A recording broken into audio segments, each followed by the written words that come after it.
জাতীয়তাবাদী দল যদি কোনোভাবে মনে করে এই জুলাইকে মাইনাস করে তাদের রাজনৈতিক এজেন্ডার আলোকে বাংলাদেশ পরিচালনা করবে, তাহলে তারা প্রকাশ স্বর্গবাস করছে।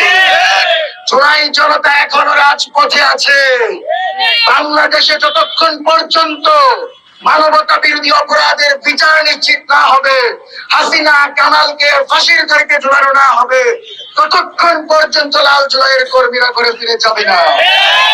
পাশাপাশি আজকে অত্যন্ত ভারাক্রান্ত হৃদয়ে পড়তে হয়, আপনারা হাসনাতের উপর আক্রমণ করেন, সার্জিসের উপর আক্রমণ করেন, আর আওয়ামী লীগ ছাত্রলীগ সেটা থেকে উল্লাস করে। লজ্জার বিষয়, যে ছাত্রলীগ আওয়ামী লীগ তারেক রহমানকে খাম্বা বলেছে, দেশনেত্রী বেগম খালেদা জিয়াকে চরিত্র হনন করেছে, সে আওয়ামী লীগকে খুশি করার জন্য তারেক রহমানের সন্ত্রাসী বাহিনীরা জুলাই নেতৃত্বের উপর আঘাত করে।